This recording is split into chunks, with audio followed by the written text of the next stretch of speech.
বাংলাদেশের মানুষের ভোটের অধিকার ফেরত দেওয়ার জন্য বিএনপি আন্দোলন সংগ্রাম করেছে। বাংলাদেশের মানুষ যেন শান্তিতে ঘুমাতে পারে এজন্য বিএনপি আন্দোলন সংগ্রাম করেছে। বাংলাদেশের মানুষের দ্রব্যমূল্য যেন ক্রয় ক্ষমতার মধ্যে থাকে এজন্য আন্দোলন সংগ্রাম করেছে। এটাই ছিল বিএনপির অপরাধ। এজন্য এই সরকার বিএনপির উপর নির্বাচনী গুলি চালিয়েছে, হত্যা করেছে, গুম করেছে, মিথ্যা মামলা দিয়ে জেলে ঢুকেছে এই সরকার। তারপরেও দেশ থেকে বেগম খালেদা জিয়া ছাত্র জনতার গণ অভ্যুত্থানের বিজয়ের পর দেশ থেকে বেগম খালেদা জিয়া ঘোষণা দিয়েছেন, সারা বাংলাদেশের মানুষকে শান্ত থাকতে বলেছেন, বিএনপির নেতাকর্মীদেরকে শান্ত থাকতে বলেছেন, কোন প্রতিহিংসা রাজনীতি করতে নিষেধ করেছেন, সন্ত্রাস করতে নিষেধ করেছেন, চাঁদাবাজি করতে নিষেধ করেছেন। দেশনায়ক তারেক রহমানও একই নির্দেশনা দিয়েছেন। দলের মহাসচিব মির্জা ফখরুল ইসলাম আলমগীর একই নির্দেশনা দিয়েছেন। আমরা প্রতিহিংসা রাজনীতি করি না, আমরা বাংলাদেশের জনগণের রাজনীতি করি। আমরা তাই আজকে বলতে চাই, আজকে এখানকার বিএনপির নেতা কর্মী যারা রয়েছেন তাদের প্রতি আমার নির্দেশনা থাকবে, আপনারা জনগণের ভালোবাসা অর্জনের জন্য কাজ করবেন। বিএনপিতে কোন চাঁদাবাজ সন্ত্রাসীদের স্থান হবে না, সন্ত্রাস চাঁদাবাজীদের কোন দল নাই। আপনারা আমাদের নেত্রীর নির্দেশনা মানবেন, জনগণের পক্ষে থাকবেন। কেউ যদি বিএনপির ভাবমূর্তি নষ্ট করার চেষ্টা করে তাহলে আমাকে ঋণ দেবেন, আমার নাম্বার নিয়ে আমাকে ঋণ দেবেন, তাদের বিরুদ্ধে আমরা ব্যবস্থা গ্রহণ করব। আওয়ামী লীগের দুঃশাসন বাংলাদেশের মানুষকে রাজনীতির নেতাদেরকে একটা শিক্ষা দিয়েছে। আওয়ামী লীগের দুঃশাসনে আওয়ামী লীগের পতন, উনি হাসিনা যিনি বলেছেন, তার দলের সাধারণ সম্পাদক বলেছেন উনি নাকি পালাবেন না, উনি আওয়ামী লীগের নেতা কর্মীকে ছেড়ে বাংলাদেশের মানুষকে ছেড়ে পিছনের দরজা দিয়ে পালিয়ে গেলেন। তার কারণ তার অপকর্ম, তার দুর্নীতি, তার সন্ত্রাসী কর্মকাণ্ড তাকে বাধ্য হয়েছে তিনি পালিয়ে যেতে। এই ধরনের রাজনীতি বিএনপি করে না। আমরা তাই বলতে চাই, ইনশাআল্লাহ আমরা আপনাদের সাথে আছি এবং থাকবো। আমরা বাংলাদেশের জনগণের রাজনীতি করি, আমরা বাংলাদেশের জনগণের রাজনীতি করি। আমরা বাংলাদেশের জনগণের জন্য যে কোনো ত্যাগ করতে প্রস্তুত আছি। আমি আজকে বক্তব্য দেওয়ার অনেক কিছুই ছিল, সময় কম। আপনারা জানেন আমি ছাত্র জীবন থেকে এই বিএনপি রাজনীতির সঙ্গে জড়িত। যখন ছাত্রদল করতাম তখন আমাদেরকে মুরব্বীদের যখন সালাম দিতাম আমাদেরকে অনেক ভালোবাসত, ভালোবেসে বলতো, বাবা তোর দল তো ভালো, শহীদ জিয়াউর রহমান একজন ভালো মানুষ, সেই বিএনপি ভালো দল, কিন্তু কুড়িগ্রাম 2 আসনে কান্ডারি কে হবে, কুড়িগ্রাম 2 আসনে কে নির্বাচন করবে? আমরা কিন্তু সে সময় কোন উত্তর দিতে পারি নাই। মনের মধ্যে কষ্ট ছিল, দুঃখ ছিল যে বিএনপি একটা বড় দল, কুড়িগ্রাম 2 আসনে আমাদের অভিভাবক থাকবে না, ভোট করার লোক থাকবে না, এটা হতে পারে না। তখন থেকে আমি চিন্তা ভাবনা করেছিলাম, আল্লাহ যদি তৌফিক দেয় কুড়িগ্রাম 2 আসনের মানুষকে সংগঠিত করে বিএনপিকে শক্তিশালী করে আমি এই কুড়িগ্রাম 2 আসনে বিএনপি থেকে ইনশাআল্লাহ নমিনেশন চাবো। এই লক্ষ্য উদ্দেশ্য নিয়ে আমি দীর্ঘদিন থেকে কাজ করছি, আপনাদের মাঝে এসেছি, আপনাদের মাঝে অনেক প্রোগ্রাম করেছি।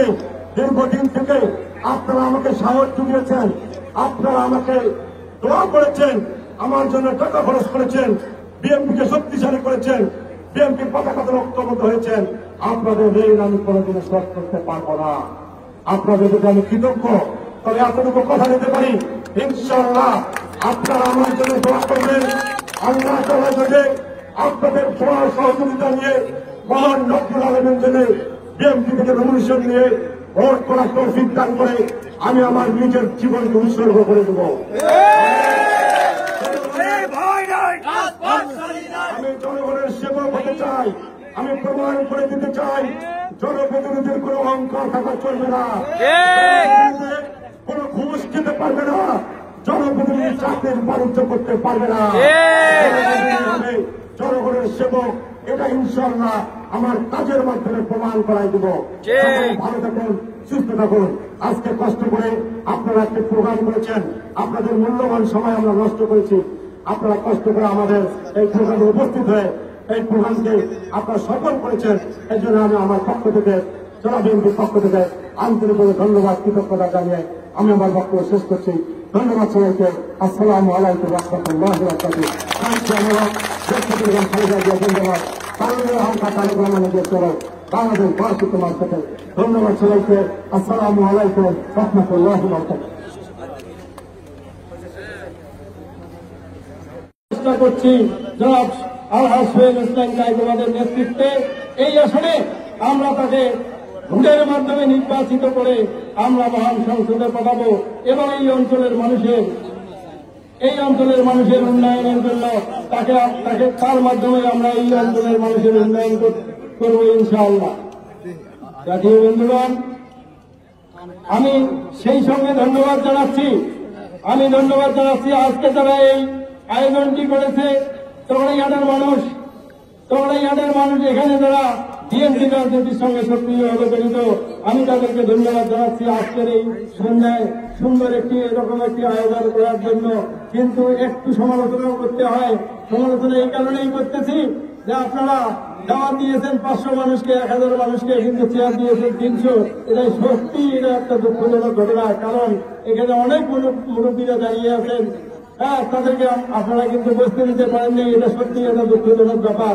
আমি এজন্য এখানে যারা আয়োজন করেছে এই আয়োজকদের পক্ষ থেকে আমি সবার কাছে বিনীতভাবে করে ধরে অনুরোধ করছি, আপনারা এদিকে ক্ষমা সুন্দর দৃষ্টিতে দেখবেন। সাথী বন্ধুগণ, সেই সঙ্গে আপনারা আগামী দিনে বিএনপি কিন্তু একটি নির্বাচনমুখী দল। আপনাদেরকে ভুলে গেলে চলবে না যে বিএনপি একটি নির্বাচনমুখী দল। বিএনপি নির্বাচনে বিশ্বাস করে, বিএনপি জনগণের রায়ের উপরে বিশ্বাস করে। তাই আপনারা আপনাদের কর্মের মাধ্যমে অত্র এলাকার মানুষ চকড়াইহাটের আমরা দেখেছি, বিগত দিন থেকে আমরা দেখেছি চকড়াইহাটের কিন্তু একটি ঐতিহ্য আছে। সেই ঐতিহ্য হচ্ছে চকড়াইহাটের মানুষ কিন্তু এনটি আওয়ামী লীগ সেন্টিমেন্টের মানুষ। এটা দীর্ঘদিন যাবৎ পরীক্ষিত। চকড়াইহাটের মানুষ কিন্তু আওয়ামী লীগকে পছন্দ করে না।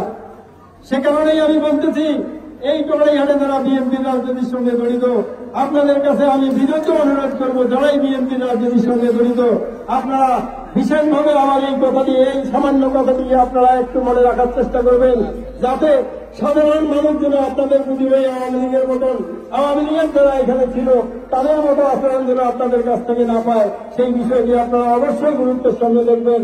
কারণ সাধারণ মানুষ আওয়ামী লীগকে দেখে, আওয়ামী লীগকে ঘৃণা করে আজকে প্রত্যাখ্যান করেছে। সে কাজটি যেন আমাদের সঙ্গে না হয়, সে ব্যাপারটি আপনারা অবশ্যই গুরুত্বের সঙ্গে বিবেচনা করবেন।